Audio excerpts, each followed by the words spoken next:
Well, my name is Bask. I am an artist about town, planning on an exhibition here on the 28th called Lucky You with DJ Mega.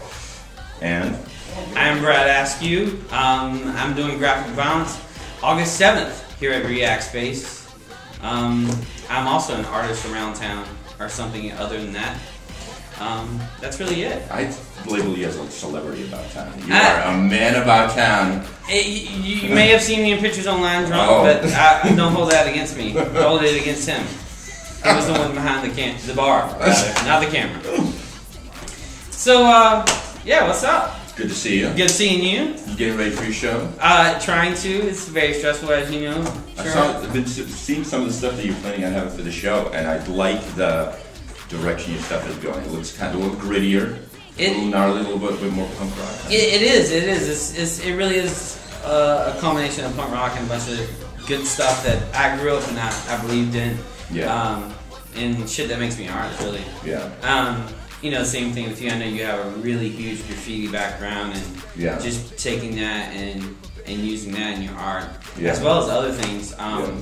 Actually, you know, you'd be surprised. Actually, like graffiti is definitely like the foundation for a lot of my art and stuff like this. But the actual application and like what I put into the work, it's really just the frame of mind of a graffiti artist or an urban-based artist. But the technique has strained over the years so far from what would be considered graffiti. It's just, I don't even know what it is. It's not pop art. It's not. Well, I guess pop art is the closest thing to it, but it definitely falls into a bizarre little purgatory of categories. Yeah, I think I call myself post-contemporary pop art. Like, it's something else. There is no label for it yet. Yeah. And your way of thinking is something I really appreciate, because I know I read somewhere one time you were talking about there's a little coffee shop in Miami that has a really awesome sign.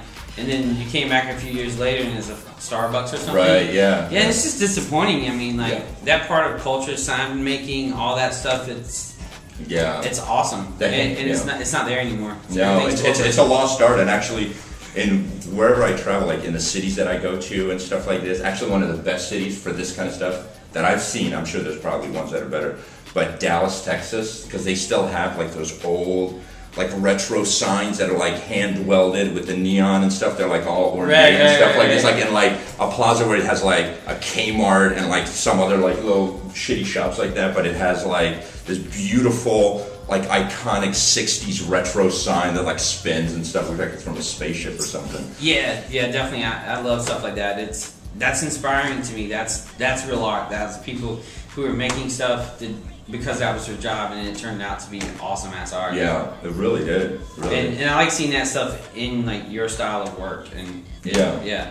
The stuff that you're doing, is it? Because I saw like aside from the flyer that you did, I saw the Sonic Youth one, which I think is really dope. Is it you're doing band stuff? Like, there's a lot of music related stuff in it. It's not all music related. When you see the whole collection come together, it's gonna look like you walked in and saw a big zine. Yeah. It's a heavy influence of, like, again, punk rock, hardcore, all those ethics, and a lot of that imagery.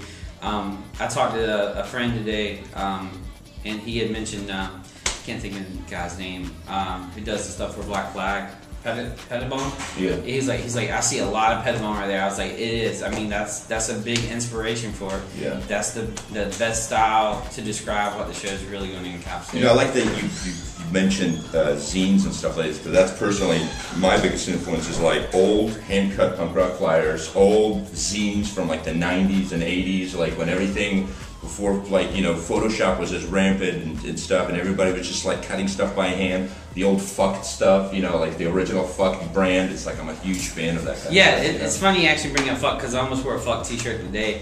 I actually got a couple. I got like a couple of old ones. Eric is amazing. Like that's one artist who, like, he stuck behind his vision, and he really created a really awesome brand. Absolutely, from it. Yeah. And I'm a huge fan.